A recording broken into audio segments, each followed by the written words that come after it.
Le collectif des organisations professionnelles agricoles de la filière EVA Côte d'Ivoire fait des propositions pour redynamiser le secteur de l'EVA face à la mévente du caoutchouc constatée depuis un moment. Le Land of African Business a ouvert ses portes. Cette 4e édition a pour objectif de valoriser les idées des jeunes Africains. Nous y reviendrons. Vous suivez le journal sur Business 24 Africa. Mesdames et messieurs, bienvenue en Côte d'Ivoire. Au cours de ces 3 derniers mois, l'actualité de la filière EVA est dominée par la mévente du caoutchouc. Ce sont des producteurs d'EVA totalement désemparés qui gardent leur production faute de preneurs. Le collectif des organisations professionnelles agricoles de la filière EVA de Côte d'Ivoire est monté au créneau pour faire des propositions à la maison de la presse du plateau. Jean-Charles Sibahi et Charles Kouakou pour le reportage.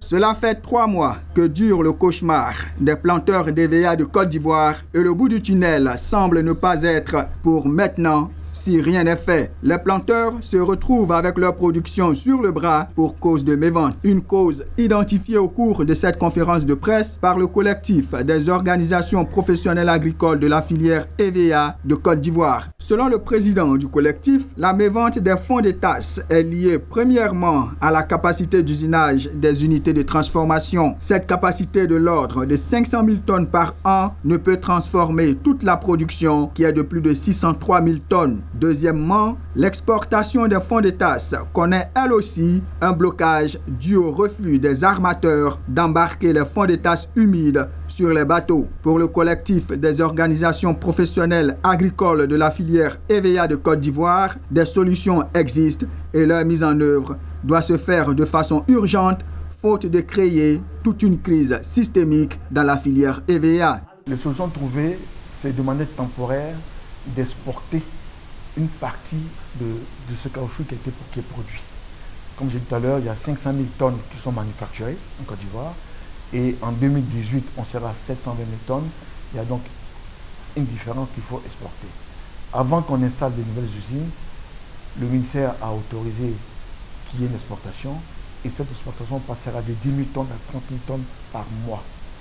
Donc 30 000 tonnes par mois, en un an, on pourra faire sortir plus de 300 000 tonnes, ce qui va permettre de résorber cet excédent de production qui existe en Côte d'Ivoire. Mais nous voulons aussi dire que cette exportation ne doit pas être la norme. La norme, c'est que nous puissions produire, nous puissions transformer tout notre caoutchouc en Côte d'Ivoire. Et nous lançons un appel à l'État de faciliter l'installation des nouvelles usines en Côte d'Ivoire dans différentes zones agricoles. Il y a 18 zones agricoles, il y a plus de la moitié de ces zones qui n'ont pas d'usine. Donc nous demandons de faciliter la mise en place de ces nouvelles usines. Le collectif des organisations professionnelles agricoles de la filière EVA de Côte d'Ivoire se réjouit toutefois de la nomination du directeur général du conseil EVA palmier à huile. Les producteurs voient dans cette nomination une volonté de l'État de Côte d'Ivoire à prendre des mesures incitatives à la mise en place d'unités de transformation comme cela se fait dans l'anacarde. Le LAB, entendez par là, le Land of African Business, a procédé ce jeudi à l'ouverture de sa session 2018 à la Chambre de commerce et d'industrie de Côte d'Ivoire. Ce cercle de réflexion, de dialogue et d'échange réunit décideurs et entrepreneurs impliqués pour le changement vers un mode de développement plus inclusif en Afrique. Pour cette 4e édition, le LAB vise à prouver que la jeunesse africaine regorge de nombreuses idées de qualité pour le service des populations. C'est un reportage de Amin Diadé, Richard Akeke et Lawani Babatunde. Ils sont 30 jeunes Africains, porteurs de projets, devant un parterre d'investisseurs, de chefs d'entreprise et experts. Ils défendront et devront faire accepter leur business model au Land of African Business. En TIC, santé, formation, environnement, agriculture, logistique, énergie, digitalisation, économie circulaire et autres domaines d'activité, tout jeune entrepreneur est concerné tant qu'il obéit aux critères d'admission du LAB. Il faut avoir moins de 35 ans, il faut être innovant, il faut que le projet gagne de l'argent, donc est plus d'1 an, avec un bilan.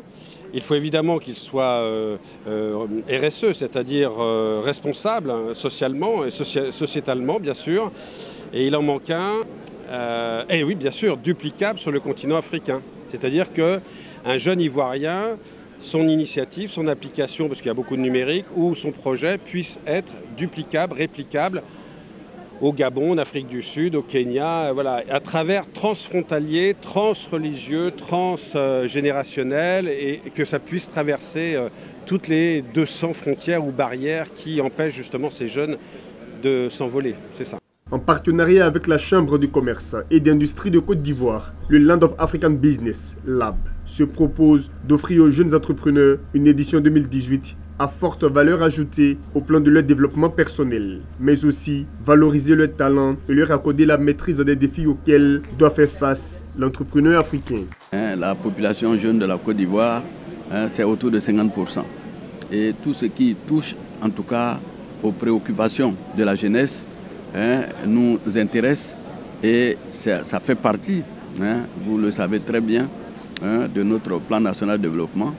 L'Afrique, futur royaume de l'innovation, c'est le thème de cette 4e édition qui se tient du 4 au 5 octobre à la Chambre de commerce et d'industrie de Côte d'Ivoire. Elle met en lumière les projets les plus prometteurs en permettant la rencontre avec des investisseurs potentiels. À cette session 2018, un hackathon, atelier de réflexion, sera organisé sur les enjeux autour du manifeste de la politique d'innovation en Afrique. Les lauréats seront primés et un accompagnement suivi leur est assuré par les African Rethink Awards ERA. Parlons culture en Côte d'Ivoire. Le café-théâtre situé dans la commune de Trècheville a abrité une conférence de presse annonçant le démarrage des activités du Ballet national auquel sera désormais adjoint un cirque. Le nouveau directeur du Ballet national, le célébré chorégraphe Georges Mboy, a défini les objectifs de sa structure. Il annonce le 15 décembre comme date de démarrage des activités avec un spectacle dénommé Les Merveilles de Côte d'Ivoire. C'est un reportage de Lucien Sbokois commenté par Corona, c'est Congo.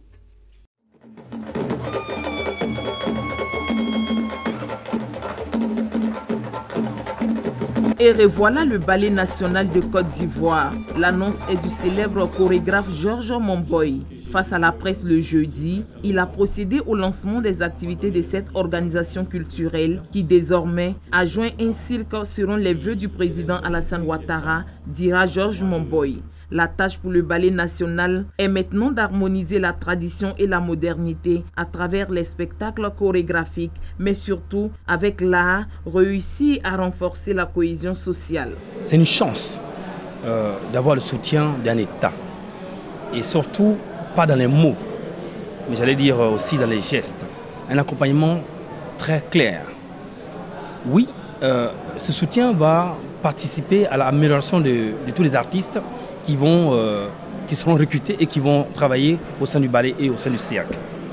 Et ça va aussi permettre à ces deux structures de se vendre, de se faire connaître et de perpétuer, j'allais dire, un avenir très clair pour chaque artiste du ballet et du cirque.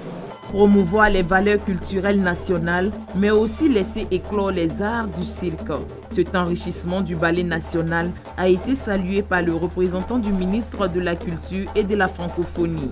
Le Ballet national, ajouté au cirque de Côte d'Ivoire, sont formellement appuyés par le ministère de la Culture et par le gouvernement de Côte d'Ivoire.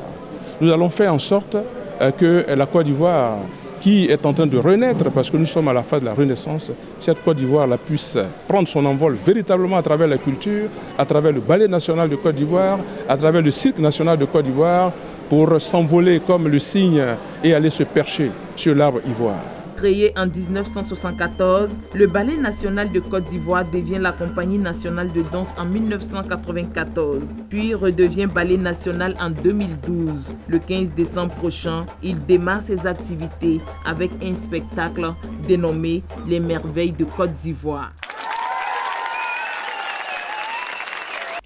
Le Sénat américain a adopté le 3 octobre dernier un texte créant une nouvelle institution de financement du développement. Il s'agit de l'USIDFC. Cette agence est la réponse de Donald Trump à l'initiative chinoise One Belt, One Road, alors que Xi Jinping a annoncé en septembre dernier 60 milliards de dollars en faveur du développement de l'Afrique. Sénateurs démocrates et républicains, dans un rare esprit de bipartisme, ont adopté ce qu'on appelle le Build Act. C'est la loi pour une meilleure meilleure utilisation des investissements conduisant au développement à une majorité de 93 contre 6. Le BUILD Act fusionne plusieurs agences gouvernementales américaines en une seule organisation ayant le pouvoir d'octroyer 60 milliards de dollars de financement. Mesdames et messieurs, c'est la fin de ce journal. Excellent week-end à toutes et à tous.